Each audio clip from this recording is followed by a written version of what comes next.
Welcome to Pro Life Without Borders with Sarah and Mikayla. You did do it right. I'm proud of you. I just have to focus. It's really only taken like 25 episodes. No, most of them are fine. It wasn't until recently I suddenly forgot what the name of our podcast is. It's true. That's fair. I do like doing the podcast though. It's fun. I was very nervous that like we would hate it, and then we said we would do it for a year and then reevaluate if it was like helpful and people liked it and people watched it, and I think people do. Like we get a lot of good feedback. It's not like it feels a little bit like therapy. Like I know that I can come in here and be like, all right, we're gonna film a podcast, and I'll be like, yeah, well, I've got opinions.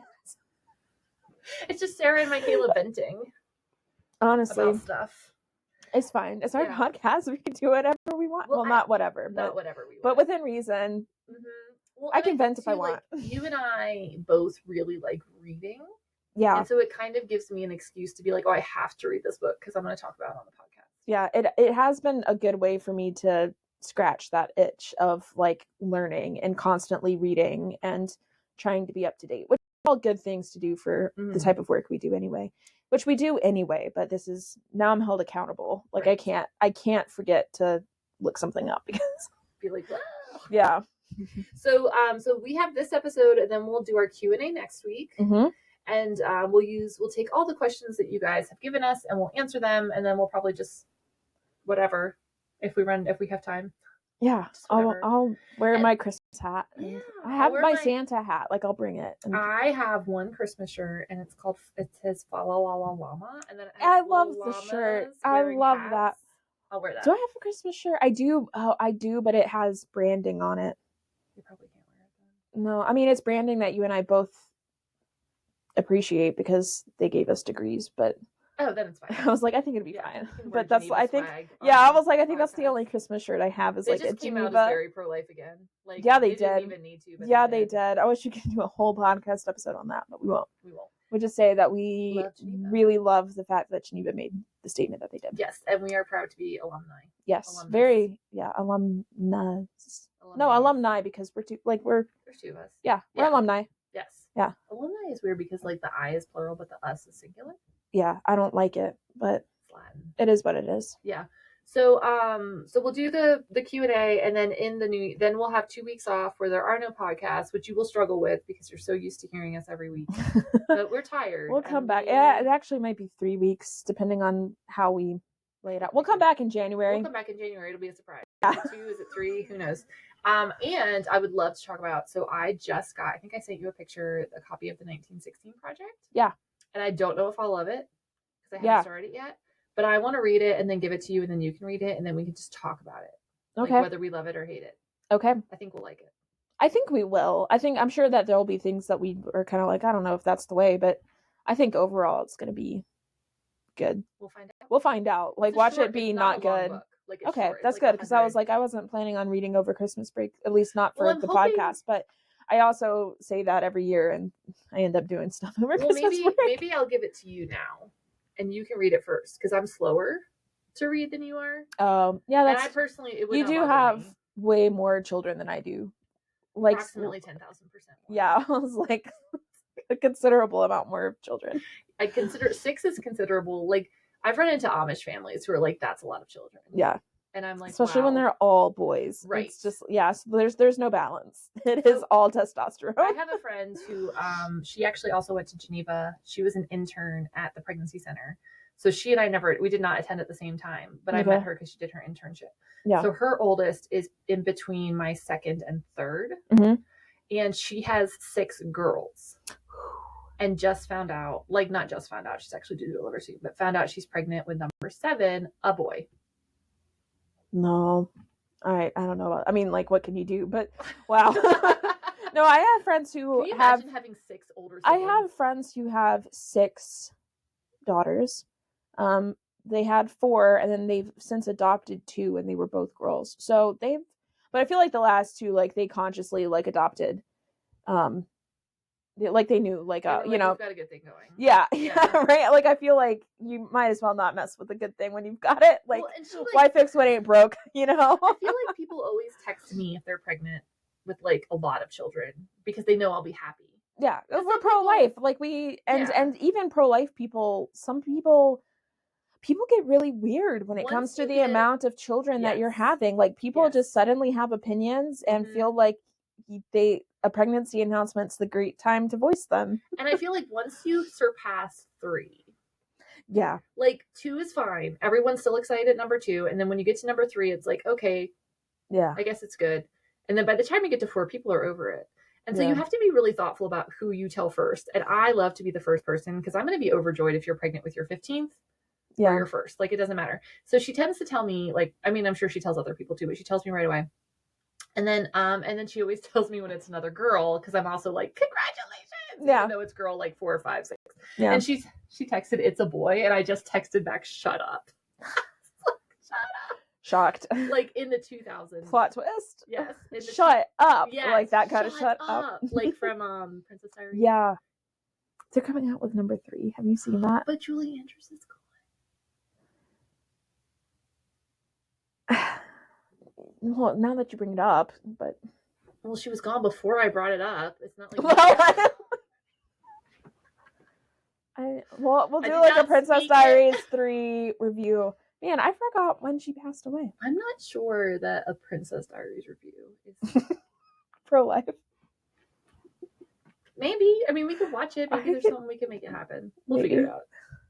But anyway, so last episode was kind of depressing, very depressing. Yeah, it was extremely depressing. Incredibly depressing. And our capstone of our first year of being a podcast is going to be our Q&A. So this is our Christmas episode. Yeah. And we are going to talk about one of my favorite topics, and Mikayla will share her hot take, but it's keeping, and this is going to sound really corny, but we're going to talk about keeping Christ in Christmas. Yeah. Because I love Christmas, but I'm also very passionate about like the reason for Christmas and it not becoming like a stressful commercial just ball of anxiety. Mm-hmm. And because I have 8,000 children, I can give like practical tips on how to avoid turning your children into like Christmas monsters. Yeah. Yes. Yeah. So, I don't have any children, so I can't give that tip, but you could tell us about keeping Christ in Christmas. I'm actually feeling relatively useless in this episode. I'm just sitting here like, well, I don't have children and we have hot takes as a denomination, so I'm just sitting here like, well, this is nice. Episode. But I do love Christmas. Mm-hmm. You have a hat for Bojangles? I do. I need to get Christmas cards going. Like I've never done one before, and I've decided this is the year. I think I've always waited, like, oh, someday I'll get married and have children, and that is not the time. I think I've just resigned. Yeah, one, all of my married friends are like, "What are you thinking?" And 2, I'm just kind of resigned. Like, I might just be a cat lady, and not in like the political sense, because now that's like a political term. It is. But I'm not that cat lady, but I am a lady with a cat, and you so have a cat, which does not make you a cat lady. Yeah. And you maybe, I think instead of saying you might just be a cat lady, I think it's probably better to say you may be called to a life of ministry. Maybe with a cat. With a cat. But like, I have 2 cats and I'm not a cat lady, and you only have 1 cat, so there's no way you're a cat lady. Yeah. You do like your cat more than I like mine. Yeah, he's a little spoiled. Right. But if I had, like, when I was single and I had 1 cat, did I ever tell you about my cat? I don't think so. Okay, so I had a roommate in college who, let's just say, made some questionable life choices. Anyway, she came home after a night of partying with a cat. Oh. Woke up in the morning to remember that she hates cats. She was also hungover, so it was a bad day for her. Yeah, I can imagine. So she just like left this cat in the bathroom and went to work, which I was like, okay, that's not cool. So I went, and the cat became my cat, and I named her Twyla. Okay. Because Anthony and I were dating at the time. We were like probably going to get married. We hadn't gotten engaged yet, but we knew we were headed that direction. Yeah. And he liked the name Twyla, and I hated the name Twyla. And so I thought, well, I'll name a cat Twyla. And then later, if he's like, oh, let's name our daughter Twyla, I could be like, oh, I already named a cat that. There you go. Yes. Yeah. So we playing the long game. Twyla. I got her like a pink cat box and a pink collar and a pink leash. Cute. Yeah, it turned out she's a boy. Well, that happens. But I had her trained. I would come in the door from like school or work or whatever and yell, "Where's mommy's little girl?" And he would come like running down the stairs to see me. Oh, that's too bad. Spoiled. He was very spoiled. Yeah, that's too bad. And we ended up having to rehome him when Tommy was born because he really did not handle change well at all. Yeah. And he essentially spent like the first week of Tommy's life just destroying everything that Tommy owned. And I was like, this is not it. Yeah. And I really did love, he was Toby then.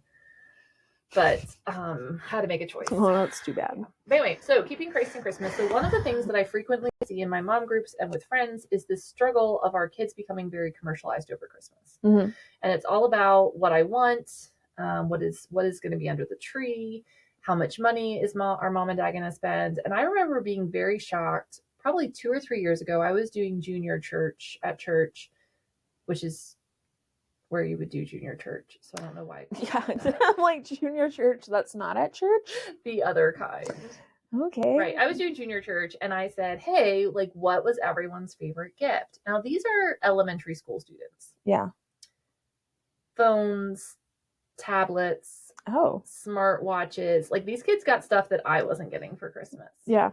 And so there's definitely a disconnect with parents that I'm noticing. And the parents will say, I don't want my kids to be commercialized. I don't want them to be entitled. I don't want them to obsess over the physical things of Christmas. But then they go out and they drop $500 to $1,000 on each kid. Mm-hmm. And sometimes they're doing that to their own financial detriment. Yeah. So they're putting it on credit cards. They're skipping like utilities. They're skipping their mortgage payments. They're taking out special loans. Yes. Yeah. And so I think that putting Christ back in Christmas or keeping Christ the center of Christmas really has to start with the parents. Mm-hmm. And also like other adults, but specifically the parents. And the first thing is don't go overboard buying for your kids. They don't need 90% of the stuff that you want to buy them. Yeah. And you're not helping them. Mm-hmm. Because if we're saying with our voices, with our preaching, our teaching, our devotions, whatever, that like Christmas is about Jesus and Christmas is about helping others and Christmas is about like being generous. And then our kids come down to like a mountain of presents worth thousands of dollars, then we're not living what we've preached. Mm-hmm. And we are making it about stuff, because let me tell you, if anyone gave me a phone and a smartwatch and a brand new like ski jacket and passes out like and all this other stuff, I would definitely be thinking about that and not anything else. Mm-hmm. So that's the first thing. And I think it's hard, especially if you have older kids and you have already kind of fallen into that trap, to suddenly pull back from Mm-hmm. it, because the kids are probably expecting like a gigantic Christmas, tons of presents, tons of stuff. And so setting that expectation, I think is really important. So one thing that I do, and not that I'm like setting myself up as the model parent, because I am 100% not. But one thing that we do is like, if our kids ask for something and there's just no way they're going to get it, I tell them they're not going to get it. Like if my like 15-year-old comes to me and tells me he wants the Diesel Knot Lego set for Christmas, which is like a $300 Lego set, I'm not going to say, oh, let's wait and see. Yeah. Like, find a new dream. Yeah. You're not getting the Diesel Knot for Christmas.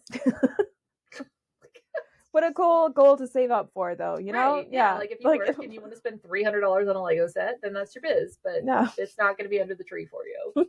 And there was even one year, as many years were very tight. This was actually a birthday present. But Eli, my second son, wanted a bike. Yeah. The problem is he waited to tell us that he wanted a bike until like 3 days before his birthday. Yeah. And we do not live in the tax bracket where we can go out and buy a $150 bike in 3 days. Yeah. Like I had to like pay the electric bill and put food on the table. So it's probably something we could have saved for. We didn't know he wanted one. We have our family, we have sort of like communal bikes. Yeah. But he wanted like his very own bike. Yeah. And so I was honest with him. I said, well, we didn't plan on that, but we will talk to Jesus and see what we can do. Oh, yeah, I remember this. Oh, this is the best story. Yeah. So I ended up going to a thrift store the next day, and they had a bike, and that was his size, that looked brand new for $2. Yep. I love the thrift store. So I buy this bike. I jam it in the back of my like car because it barely fit. I drive it home. I'm making driving motions if you're listening. And I unload it into the garage. My husband takes it in, like cleans it so it looks new and shiny. And there's like not a single scratch on this thing. Well, it had these like lights that were like woven through the spokes. And so he was going to cut them off because assuming like there's no way they work. But of course, before that, he turned them on. And they worked. And they worked. And so he got a seemingly brand new bike with working lights. And I told him that it was from God. There you go. So I realize that it's easier to do those sorts of things when you don't have money, because when you do have money, you're like, no, I can afford it. I can spend it. But we have to be mindful with our kids that we're not just giving. Mm-hmm. The other thing that is really important during the holiday season, and it's so hard for any parent to do because the holidays are so busy with parties and events and things that we have to do or feel like we have to do, is get your family involved in service. Mm-hmm. Can we talk about this? I could talk about service. I mean, there's a lot of, I think Christmas time especially brings out, because there's so many more opportunities to serve at Christmas. One, like just circumstantially, a lot of people have paid time off. So they're not having to take like a vacation day to go serve, because chances are more likely than not, they're probably having some sort of paid time off for Christmas. Mm-hmm. And I know that we have paid time off for Christmas as Promise of Life staff. Right. And so it's easier for people to serve, but there are so many opportunities. I mean, talk to your local city rescue mission, or it probably has some other name, but more than likely it's just called Rescue Mission. At how many of them are called the City Rescue Mission? Because that's what ours is called. But I know that you can like sign up to help serve meals there, and not just on Christmas Day, but like even like multiple times during the Christmas season. Yep. So take the time to serve others. Operation Christmas Child. Yeah, Operation Christmas Child. Pack a shoebox, man. Go to Dollar Tree. It's so much fun. I love packing shoeboxes. It's so much fun to pack the shoeboxes and to go to Dollar Tree or Walmart or whatever and to like think intentionally about what I'm putting in the shoebox. Mm-hmm. And do think intentionally. And if you have the means, put nice things in. Yes. Now they give you guidelines for what you can put in and what you should include and what they actually can't accept. Right. But like put in some effort and some time but do what you can. So my mom her preference for Christmas Child shoeboxes is always the teenage girls. Yeah. And she's recently, I don't want to say discovered, because I'm sure she knew about them before, but reusable pads. Mm-hmm. She will pack that box with like a whole set of reusable pads. Yeah. So that these girls can go to school when they're on their period. Yeah. And there's tons of places that take donations year round, but especially at Christmas. I'm thinking of things like Toys for Tots. Mm-hmm. And, just things that are taking donations to where if you are one of those people where you do have the money to spend, and you're struggling with scaling back at Christmas for your kids because you're used to spending money, spend money on people who can't. Right. And involve your kids. And involve your kids. Instead of you guys getting this huge Christmas, let's each pick someone else to bless. Whether we're going to each pack a Christmas, you can spend $50 on a Christmas show. Yeah, I was about to say my shoeboxes always get expensive. I'm like every year and I usually only do one, maybe two. And every year I'm a little baffled. I'm like, wow, okay. My kids one year were like, we each want to do a shoebox, and mommy's like, wow, that's a lot of money. But we did like a soccer ball and a pump. Yeah. Which together is expensive. Yeah. And then I usually do like a solid colored t-shirt, a washcloth, toothbrush. Yeah. I think like bar soap is allowed to go in there. I think so. And then I do like school supplies, and then I'll do like one like really sturdy like truck or like toy. Yeah. I never do stuffies because we always do boys. The boys only want boys. Yeah, and I usually do girls, and so but yeah, include your children or other family members in your Christmas service. There's also like typically, and again, this for us, it's through our local rescue mission. You can donate food, so families can have really nice holiday dinners. Yeah. Check in. Food pantries are often doing, and they'll tell you what they need. Yes, and I've always call ahead. And I've always found it interesting because I know I guess it's not local now, but it used to be local food pantry. Would talk about there's things that people always donate to food pantries at Christmas time, like a box of stuffing. But they don't think about things that people also need to to make Christmas dinners, like no one's donating butter to the food pantry. Mm-hmm. And like even like people tend to donate Easy Mac. Yeah. But you need butter to make Easy Mac. Or milk. And you know, milk. and Yep. like if you want good mac and cheese, if you're out here putting water in your mac and cheese, like times are tough. Yeah. Times are tough. And I get it, but like you put milk in the instant mac and cheese. And so call ahead, call your food pantry and ask them what they need donated. And ask them, you know, hey, like, is there something that you need that people aren't donating? Just communicate with them because, yeah. And only donate things that you yourself will eat. Yes. Like if you go to the store and which is why I don't donate Easy Mac. Right. If you buy yourself name brand pasta sauce, don't go buy the generic. Like your kids are watching you. Yeah. Like buy what you buy and take it to the, so like if the food pantry says, oh, we need pasta and sauce, go buy the same brands of pasta and sauce that you would eat. Yeah. Not the cheapest thing you can find so that you can feel like you did something good. Yeah. Another thing that comes around this time of year are our coat drives. Mm-hmm. So we live in Pennsylvania. Yep. It be cold. Yeah. And kids have to go out and stand at the bus, and sometimes they don't have a coat. And I grew up with kids, so I grew up in a very low income part of our city, and I grew up with kids who did not have coats. Yeah. And I remember my mom like raiding our coat closet and like just giving them to the kids in the neighborhood because they did not have a coat. Mm-hmm. And should their parents have gotten them coats? Yes. A lot of times their parents were making very poor life choices, but it wasn't the kids' fault. Yeah. And so kids need hats, coats, gloves, and boots. Mm-hmm. And those really add up. Yeah. Like buying a coat is not cheap. It is not cheap. Especially if you want a warm coat. And again, don't buy someone something that you wouldn't put on your own child. Yeah. And these are all things. So if your kids are very much like they've got the gimmies, the Berenstain Bears. Remember that? The Berenstain Bears got the gimmies.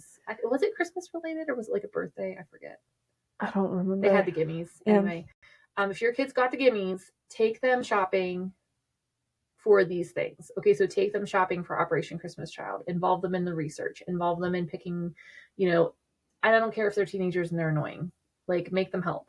Mm-hmm. Take them and say, okay, we're gonna buy coats for the coat drive. We're gonna buy hats and gloves for the coat drive. We're gonna buy groceries for the food pantry. We're gonna spend a Friday or an afternoon or a Saturday at the food pantry and giving things out and helping people. Because it's important for kids to see.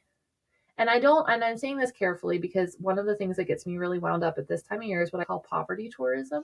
Oh, yeah. So there's usually, and I get tagged in something at least once a week in December of someone saying, my kids are so entitled, I want them to see how good they have it, where can they volunteer? And they basically want to bring their child to my center, like not mine, but the center, and have them volunteer so they can see how poor people are. And I'm like, okay, there is a big difference. Yeah, and be like, aren't you glad this isn't you? Right. There's a big difference between learning compassion for your fellow human and learning how to help someone and how to be kind and how to give of yourself, and between look at how bad this person has and aren't you glad you aren't like that? Yeah, it's the equivalent of being like, eat your peas, children are starving in Africa. Right. And you're like, oh, okay, well, send them to them. Yeah. You're like, okay. And if there's, so sometimes a lot of people want to help at Christmas. Yeah. Which is great. But don't forget these places exist in January too. And so if you call the local rescue mission and you want to serve food during Christmas week and they're already completely full up, ask them how their January looks. Yeah. And make a plan as a family that you're going to serve once a month, or you're going to do a food pantry once a month, or you're going to rake leaves at the pregnancy center, or you're going to do a diaper drive or something like that. One of the things that my kids do, so we don't have a ton of money, shocking, I know. But my kids love reading like the Samaritan's Purse letters. Okay. And so we'll like read the letter together, and then like they'll like go get sometimes they'll get like the little ones. My older son could probably like run Samaritan's Purse a little bit, I guess, but they'll get like their coins and they want to like put them in the envelope to like mail them to Samaritan's Purse. So obviously I'm not going to mail coins, but if they want to donate $1 or $2 or $10 or whatever, I'll write facilitate the check. It. Yeah. I'll facilitate it, donate online, whatever. So like your kids, Christmas you cannot let your family turn Christmas into just a stuff acquisition process. Right. Like you're not doing anyone any favors, and it's hard. I get it, because there's so many cool things out there and you want your kids to have the best, and maybe you don't have the best memories of Christmas, and you want to give your kids what you never had. But giving them everything they want and turning them into stuffed monsters is not the answer. Yeah. And if you've already kind of gotten into that habit, this could be the year to walk it back. Yeah. But treat the people that you're donating to as you would want to be treated. Yeah. Don't give them the crappy generic stuff while you get the name brand. Don't give them like the old broken toy. So one of the things that like absolutely makes me I already know where you're going, and it makes me mad every single year. It's like, oh sweetie, we need to donate all of the stuff you don't like or don't play with anymore so that you can get new stuff for Christmas. And like there's nothing wrong with saying, okay, I don't like this toy and I want to donate it. Yeah, definitely. And I know that I like annually try to get rid of stuff. Mm-hmm. And somehow it just I get more stuff, but right. I don't even know how to stuff. I think it's like breeding. Yeah, I was like, I think the stuff is reproducing on its own. But we like are very, and I've done this since my kids were little. So I'm not like they're 9, the babies are 2, they don't have a clue, but they're 9, 11, 12, 13, and 15 now. So they get it a little bit more. But like, I tell them like, no, we're not donating that. Yeah, like that is broken. Yeah, and we're putting it. I definitely have clothes. Like, no, there's no amount of reduce, reuse, recycle that's gonna like this is gone. But the people who go and they're like, let's collect everything you don't like and donate it so we can get more stuff. Not great. Not a great attitude. No. And the thing is, okay, you can do that. Like you can say, all right, babe, you don't like this pair of pants, but they're still in great shape. Let's donate them. But don't pretend like it's this selfless act of generosity. Yeah. Because your daughter's donating like 18 pairs of last year's jeans. Yeah. You didn't need that many pairs of jeans in the first place. Pare it down. Maybe get 2 this year. Right. Because you had to give away so many last year. And if your kids get mad at you, which they may, I have talked to parents who've either had to pare down Christmas because dad lost his job, the times are tough, the economy is bad, whatever, and their kids got mad. Yeah. Then thank the Lord that you identified this attitude in them before it was too late. Yeah. For sure. So, how else can we keep Christ in Christmas? We talked about all the negatives, right? Don't go crazy buying stuff.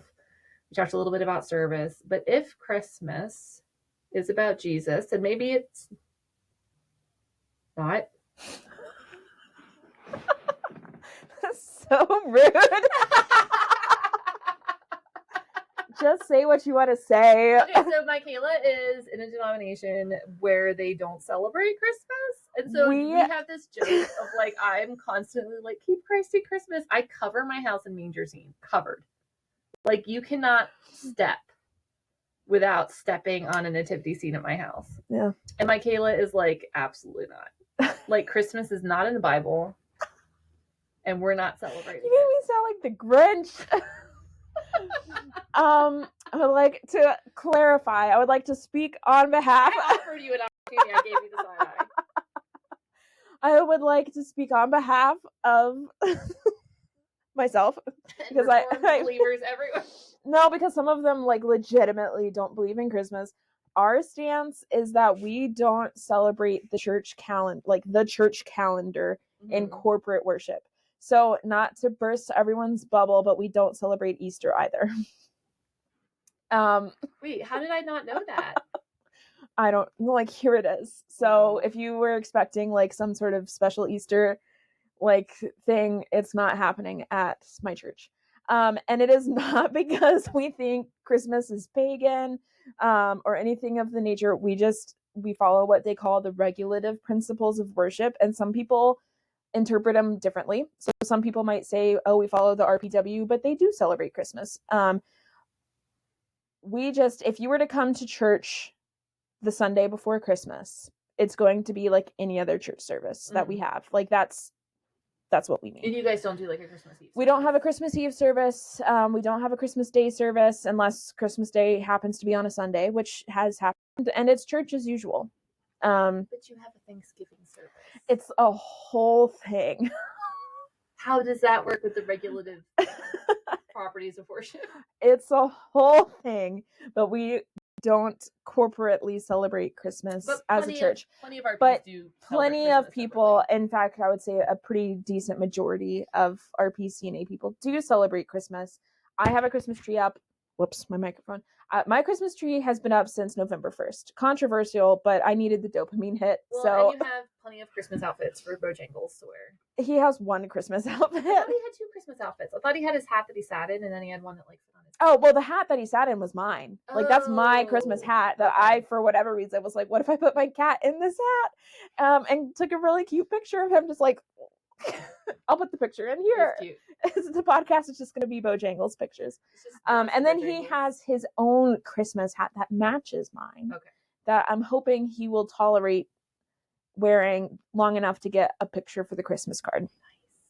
We'll see. He also has like a little scarf that matches his hat, so it might just be the scarf. Okay. But we'll see what happens. Anyway, all of that to say, we are not anti-Christmas, generally speaking. It just isn't part of your church. It's not a part of our church service, no. Right, which is fine, but I will make fun of her. And that's okay.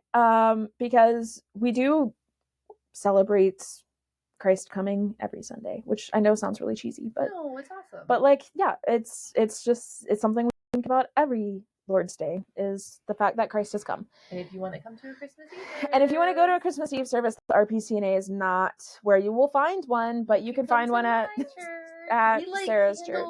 We sing Silent Night. Yeah, we don't sing hymns at all. So. You should come to my church's Christmas We're not like the world's most festive of Presbyterians. Wow, that's actually saying a lot. It really is. It really is. Anyway, so if you are not RPCNA, in which case this is applying to you.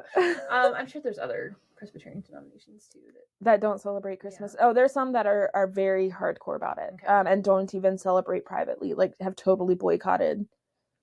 Like, there's no tree, there's no presents. Mm-hmm. It's just every single day. Okay, that's all right. I mean, that's your decision. But if that's not you, make sure you make space in your Christmas season for church. Mm-hmm. Well, what you should do every Sunday, go to church. Don't skip church to do non-churchy Christmas things, which I always feel is a really weird. You would think you wouldn't have to say it. There's a difference between, like, I'm traveling. Right. And I try not to travel on Sundays anyway, but like sometimes that's just when the plane ticket is, or I'm not spending $500 extra to fly out on Monday. Right. Like, it's happening on Sunday. And but there's a difference between that and I'm skipping church because I want to go to the Christmas light show. Yes. Or so go to church, a concert or something. Prioritize music that is God honoring in your household. Yeah. Which is true also the rest of the year. And this is like I love Christmas trees. I love nativity scenes. Mm-hmm. If I could find nativity scenes to hang on my Christmas tree, I would. Like, they make some. I was at Wendell August the other day. I think they had nativity. Maybe I'll grab one. Ornament. I love them so much. So you can, and then take time, and this is very hard for me. I'll be honest with you. This has always been my Achilles heel, is taking time to do like based Christmas readings, Advent readings with your kids. So I struggle. We're actually going to start Advent a week early this year because I just gonna like what? You could do that. Yes. Okay. We don't believe in the regulative anything, so we're just doing Advent our own way. Okay. So we have like we actually have. You're gonna have like 6 candles instead of 5 or whatever. We have a book that says Advent Jesus's way, but we're doing it Advent our way. Oh, because like I have this devotional book that I got. Okay. It's by the last name is Yatreedy, and it's like a really cool devotional book. But like the devotions are actually really long, and so what happens is we'll like miss a day, and then they don't want to sit and listen to me read for like 45 minutes to catch up like the 3 days that we missed. Yeah. So I'm just gonna start reading like a week in advance of Advent to just make up for what you already know is gonna build in the days that we don't make it happen. Yeah. And I am using the same Advent book I bought last year because we actually didn't get past like the 3rd reading. I have Advent calendars that I'll be opening up. And we have a Lego Harry Potter Advent calendar that has nothing to do with Jesus. Bojangles has an Advent calendar that has nothing to do with anything. It's just cat toys. Yeah, that Aldi had so many Advent calendars. And I love a good Advent calendar, even though I don't celebrate Advent. Which is crazy to me. I love, you just like opening little doors. It's fun. I love myself a little treat. The people who are like, I was born in the wrong century, I wasn't. I was born for 2024. I love a little treat. And so the fact that I can, like, socially acceptably, buy yourself a tiny present every day for 25 days. Yeah. You're in. I'm living for it. Okay. Like, I was born for this. So we get a Lego advent calendar every year for the kids. And I always get to open one because 4 does not divide evenly into 25. Yeah. So I always get to open one little door. They usually wait. They give me some random day that they know is not good or something. I don't know. So we have a Lego advent calendar, and it's Harry Potter themed this year. We're reading The Sorcerer's Stone for the first time. Yeah. There's nothing that says keep Christ in Christmas than a Harry Potter advent calendar. But we have a real devotional too. It's not just Harry Potter advent calendar. Yeah. But mine's tea. I have a tea advent calendar this year. Yeah, I got one for our mutual friend who's a very big tea lover. Okay. And I got it to her last night, and so we're gonna do our little everyday check in and be like, how did you like this tea? Nice. And whatnot, because we have matching tea. And then Bojangles has an advent calendar because I was at Aldi. A little treat too. He deserves a little treat every single day. He's really been through it. He's really been through it, and so let that poor cat have his little. But they're cat toys; they're not cat treats. Okay, so because he's not gonna get to be 800. Well, Aldi used to have the cat treat advent calendar, and I think they caught way too much heat for it because the quality was just not good, and you shouldn't be feeding your pets low quality stuff. Mm-hmm. It's just not good for them. So this year, I noticed they pivoted, and now it's cat toys. That makes sense. Yeah, and I'm like, I'll yeah. So we're both going to be having a little treat every single day. I really would love a Sarah special advent calendar, but I don't think it's in the budget, sadly. The Aldi advent calendar, the Christmas tea one, was $7. Well, here's your problem because tea is cheap. My mom. I think they had a coffee one. Oh, I would do coffee. I think they had a coffee, but it was the instant coffee. I think it's the little K cups. I think I could get myself a little coffee. You could see if Aldi still has them. I didn't get one because I'm not a big coffee person. But I have a Keurig. Yeah, I'll have to look. My mom used to do the 80s, where the advent calendar was literally just opening a door and reading a little paragraph. No, that's so lame. I want a treat. And so we had to take turns opening the tiny door, but the door would never open all the way. It would happen, it would rip, and then we couldn't read a little calendar. No, I want a little treat. And so every year I do an advent calendar, and this year I have 3. So there you go. Yeah. Oh, the cheese advent calendar from Aldi. Also got the cheese at Aldi's advent calendars are where it was at. Well, I see Anthony does all of our grocery shopping, and he doesn't always understand my desire for random. No, the Aisle of Shame at Christmas time, they had so many advent calendars, including some Lego advent calendars. Okay. Yeah, it's worth it because my cheese advent calendar was the most expensive one, and it was $13 or something like that. For 25 days of cheese, I do it every single day. For the whole month of December.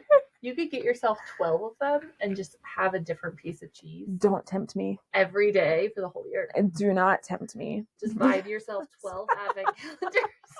And then every month, you get to spend the first 25 days of the month. Do not tempt me because I love cheese.